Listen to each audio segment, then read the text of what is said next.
Hi folks, as Hayley says, my name is Adrian Smith. I'm a cloud engineer in Workday, and I'd like to speak to you today about our experiences with OpenStack. We've been using it for a couple of years now, and so I'd like to just talk about, I guess, how we roll it out, how we monitor it, how we manage it, problems we've had, and what our next steps might be. So first of all, who is Workday? Well, we're an enterprise SaaS company. We build HR, finance, education applications that run in the cloud. They run in RDCs, users, customers access them through their browser. Our customers are large enterprise customers such as HP, Bank of America, that type of thing. The company was founded in 2005. There's an Irish angle insofar as Workday acquired an Irish company called Cape Clear back in 2008, which was originally founded by two ex-Iona guys called Henry O'Toole and David Clark, which some of you might know. That particular acquisition, I suppose you could say, was the genesis of the Irish office for Workday. Our main competitors are SAP and Oracle, and we have more than 1,000 customers today, which mightn't sound like a lot, but each of those customers would have upwards of tens of thousands of employees, and each of those employees are users of our systems. So on any given day, we can have hundreds of thousands of users using our applications. So we started with OpenStack back in January 2013. We needed a virtualization platform for the usual reasons, I suppose you could say, to maximize the usage of our hardware, but also just to improve the speed that our application teams could deliver applications into our data centers and ultimately to our users. So we looked at a few different options. We looked at CloudStack, Eucalyptus, a few other things like that. But in the end, OpenStack was the best choice for us for a couple of reasons. One reason was basically the fact that it's so diverse in its back end. So you can use anything on your back end for your hypervisor. You have lots of options for your hypervisor.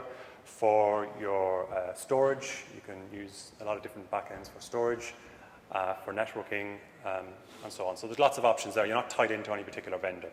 It's flexible insofar as if you need to, we can go in and we can change the code, and we have done it at times, which for various reasons, gone in and actually modified the code, built our own versions of the packages. And of course, it's got a great community, and that large active community it's invaluable really when you need support or help, is to be able to go out and ask a question and usually find someone who's had the same problem as you in the past. Our platform, what we run our OpenStack clusters on, well, we're an OpenStack house, we're a CentOS house, so everything runs on CentOS. KVM is our hypervisor. One of the more interesting choices we've made is that we use OpenContrail for our networking stack rather than, say, OBS or something like that. There were a few reasons we chose OpenContrail. Some of those reasons might not seem as valid today as they were 3 years ago, but back then they seemed to be valid. One of the reasons was that there is no network node with OpenContrail. So with the likes of Neutron, you generally have a network node, which can be a single point of failure. Now, I know in today's versions of OpenStack, it's not such an issue anymore. There are ways to mitigate against that. And in particular, there are things, for example, Contrail has the concept of a vRouter, a virtual router that runs on every compute node. So that means each VM, if it wants to talk to another VM, can talk directly to that VM without having to go through a network node. So the traffic just leaves the host, leaves the VM, enters the vRouter, and that's routed directly to the other compute node and into the VM. So there's just direct VM to VM communication. And similarly with VM to Fabric network, or beyond your SDN network, the traffic leaves the VM, goes to the vRouter. The vRouter routes it to a Juniper MX gateway, which is what links your Fabric, your underlay network and your overlay networks. So there's no network node to act as a single point of failure. Obviously, though, with Neutron today, you've got the DVR, which is probably provides very similar functionality. Another option or another feature of OpenContrail is that it supports network policies. These are like security groups, but they're at the network level, which gives you a little bit more flexibility. And DNS, which means that when you bring up VMs, our DNS is updated automatically with that VM, the host name for that VM. And needless to say, when you tear it down, it disappears again. I know with Designate, you get that same functionality completely, but it's just back in the day, that wasn't really an option for us. But if we were making a decision today, the likelihood is we would probably just go with Designate. Oops, I meant to say Ceph.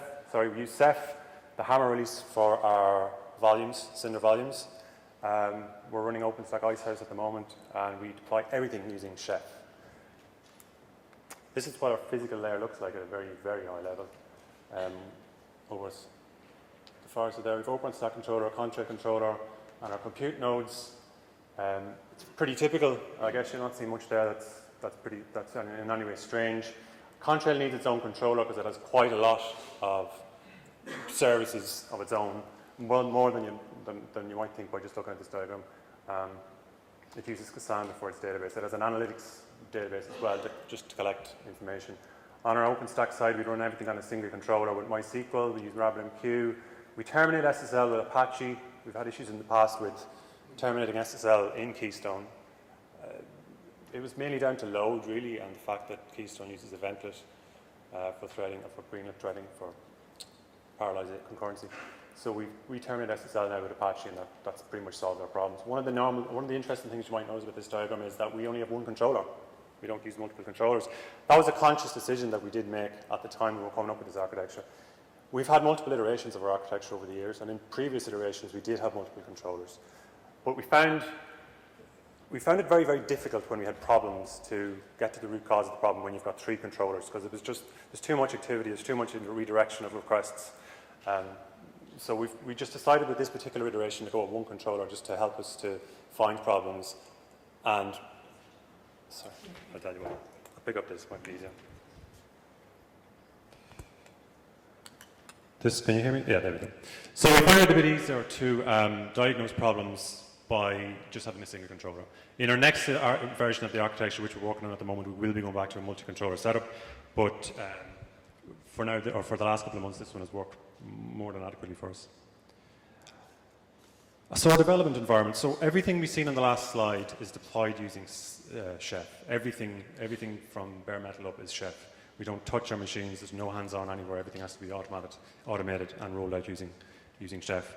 So to do that and to test all the cookbooks and roles and data bags and so on that we need to deploy that architecture, we need our engineers to have a development environment where they can stand up their own OpenStack cloud.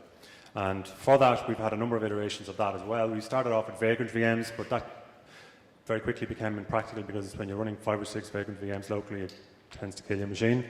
So then we moved to vagrant VMs plus Docker containers. So we ran some services in Docker and some in just standalone vagrant VMs. That did work for a while, actually. It was quite useful, but it became troublesome, particularly with Contrail, because Contrail, likes to own the network, and trying to do a lot of very complex networking stuff in Docker and Vagrant is very difficult, especially with Docker at the time didn't support host-based networking. So yeah, that option lasted us for a while, actually. It was quite useful, but in the end we went with an option what we called overcloud VMs. So each of our engineers gets their own tenant in our main development cluster of OpenStack, and into that they can then create as many VMs as they like and deploy OpenStack using our cookbooks. So it's OpenStack on OpenStack. We use a tool, we don't have a very good name for it, but it's called our OpenStack deployment tool that we use to deploy OpenStack using all our cookbooks. Well, this diagram here kind of gives you an idea what it does. So every developer or every engineer or Jenkins, because the same process, the same tool is used by our CI system, will launch a Chef server in their tenant. So this is the OpenStack controller of our main development OpenStack cluster. So they launch a Chef server. The tool will launch the Chef server, pull down all the Chef artifacts, cookbooks, and so on, upload those to the Chef server VM, create a couple of other VMs then to actually deploy OpenStack on, and then run Chef client on each of those VMs, and ultimately the end result is an entire OpenStack cluster, an entire Workday OpenStack cluster, because the main goal here isn't just to deploy OpenStack. That's the easy bit.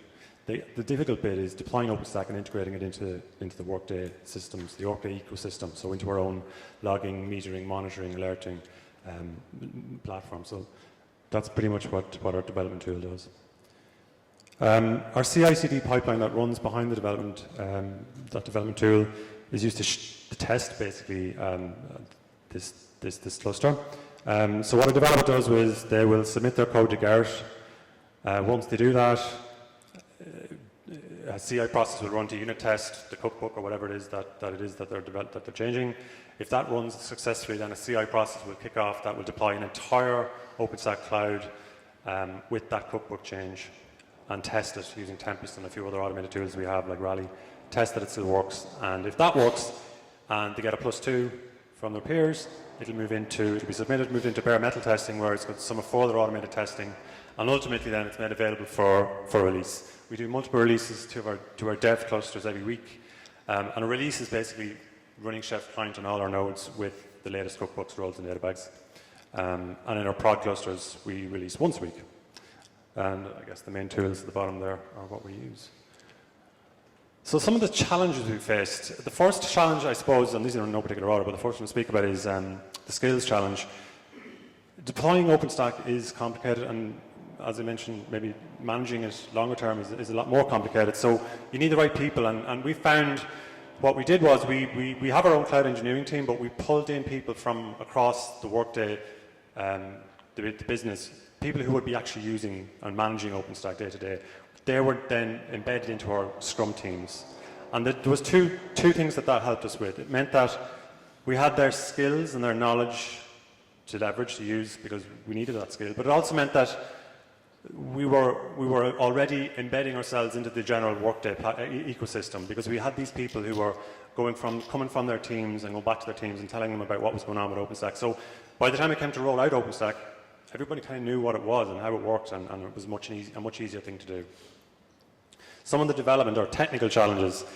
Maturing our development environment took quite a while. That development environment I talked about, where we roll out, where we test all our cookbooks and we have a CI pipeline, that took quite a while to get right, basically, and it's still challenging today. But it's proved very, very useful, and on any given day there'll be tens of redeployments of our cluster.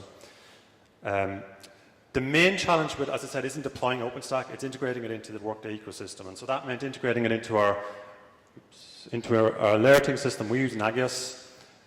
It's the Workday alerting system of choice. It's what our NOC look at. So we need our NOC monitoring the OpenStack platform. So the NOC see anything that happens in OpenStack that doesn't work, the NOC will see it. We use a tool called Wavefront for capturing our metrics, providing graphs, time series graphs.